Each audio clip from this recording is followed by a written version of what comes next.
2. A sabedoria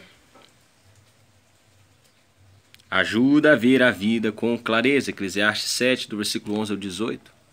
Um dos sinais de maturidade é a capacidade de olhar a vida com a perspectiva correta, sem perder o equilíbrio. Quando temos a sabedoria de Deus, somos capazes de aceitar e de lidar com as várias experiências da vida. Riqueza, versículo 11, versículo 12. A sabedoria é melhor que uma herança generosa. O dinheiro pode perder seu valor ou ser roubado, mas a verdadeira sabedoria conserva seu valor. Não pode ser perdida. A menos que nos tornemos insensatos e que abandonemos deliberadamente. A pessoa rica sem sabedoria desperdiça sua fortuna, mas o sábio é capaz de obter riquezas e de usá-las corretamente. Devemos ser gratos pelo rico tesouro de sabedoria que herdamos do passado e nos envergonhar por ignorá-la ou por lhe desobedecer com frequência. A sabedoria é como um abrigo para os que são obedientes e lhes oferece mais proteção do que o dinheiro. Providência, versículo 13. O pregador muito simples que disse aos membros de sua igreja para cooperar com o inevitável compreendeu o significado desse versículo, que pode ser parafraseado como: veja como Deus faz as coisas e procure se adaptar a elas. Não adianta lutar contra as leis da natureza. A Bíblia é viva. Não se trata de uma mensagem chamando a um fanatismo escravizador. Não se trata de uma mensagem chamando a um fanatismo escravizador.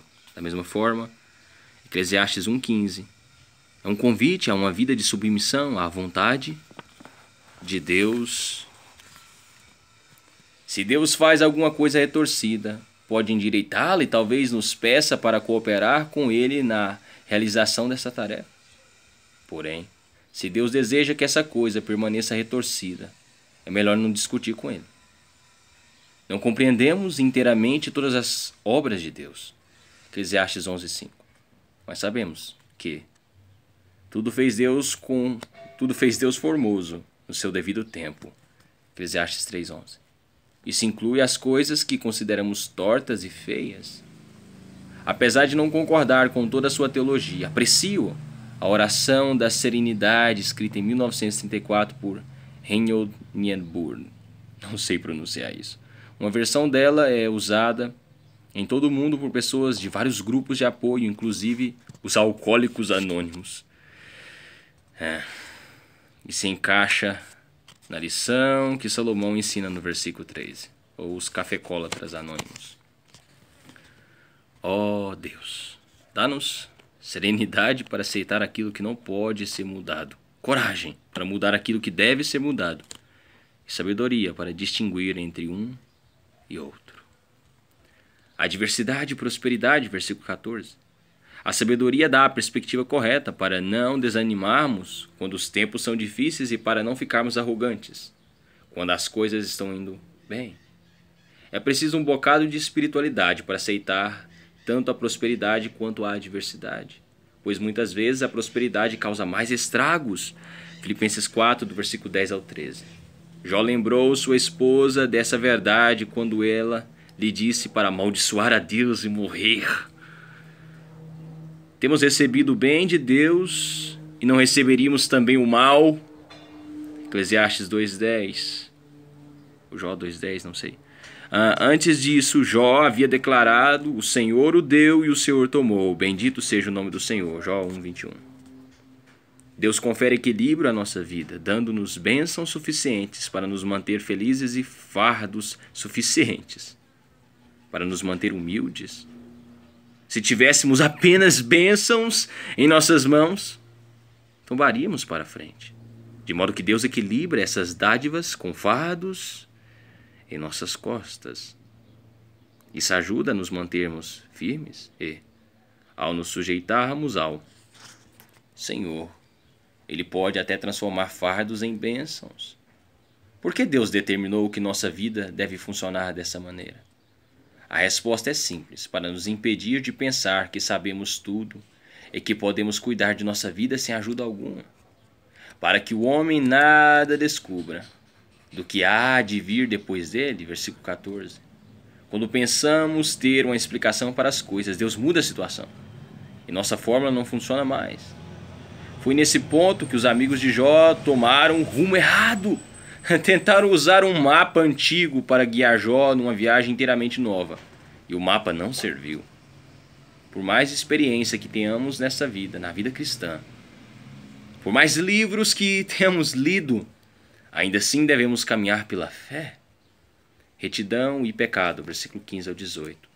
Se há um problema na vida que exige uma perspectiva madura, é a pergunta: por que os justos sofrem e os ímpios prosperam? Por quê? Os justos sofrem e os ímpios prosperam.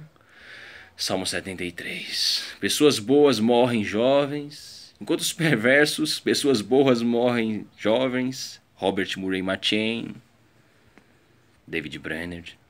Enquanto os perversos parecem desfrutar uma vida longa. Algo que nos dá a impressão de ser contrário à justiça e à palavra de Deus. Afinal, Deus não disse a seu povo que os obedientes terão vida longa? Êxodo 20:12, Deuteronômio 4:40. Que os desobedientes perecerão? Deuteronômio 4:25, versículo 26, Salmo 55, versículo 23. Há dois fatos que devem ser observados. Por certo, Deus prometeu abençoar Israel em sua terra se obedecessem à sua lei. Mas não deu essa mesma promessa aos cristãos de hoje que vivem sob a nova aliança. Francis Bacon, nasceu em 1561 e morreu em 1626, escreveu: a bênção do Antigo Testamento é a prosperidade. A bênção do Novo Testamento é a adversidade. Jesus não começou o Sermão da Montanha dizendo: bem-aventurados os ricos de substância, mas sim, bem-aventurados os humildes de espírito. Mateus 5:3, Lucas 6:20. Em segundo lugar, os ímpios só parecem prosperar quando consideramos as coisas a curto prazo. Foi essa lição que Asaf registrou no Salmo 73 e que Paulo reforçou em Romanos 8:18 e 2 Coríntios 4, do versículo 16 ao 18. Já receberam a recompensa. Mateus 6:2, versículo 5, versículo 16. E isso é tudo o que receberão. Podem ganhar o mundo inteiro, mas perderão a própria alma.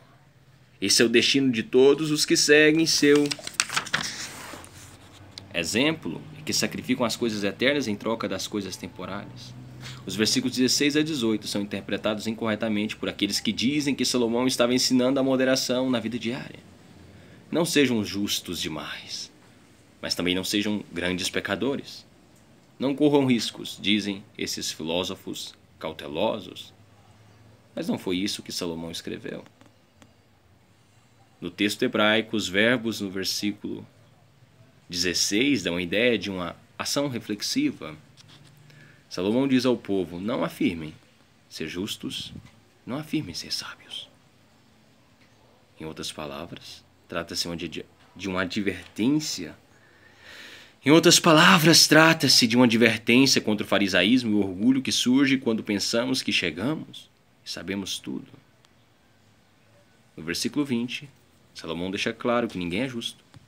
Condena o farisaísmo do hipócrita e a sabedoria falsa do orgulhoso e avisa que esses pecados conduzem à destruição e à morte. O versículo 18 contrabalança a advertência.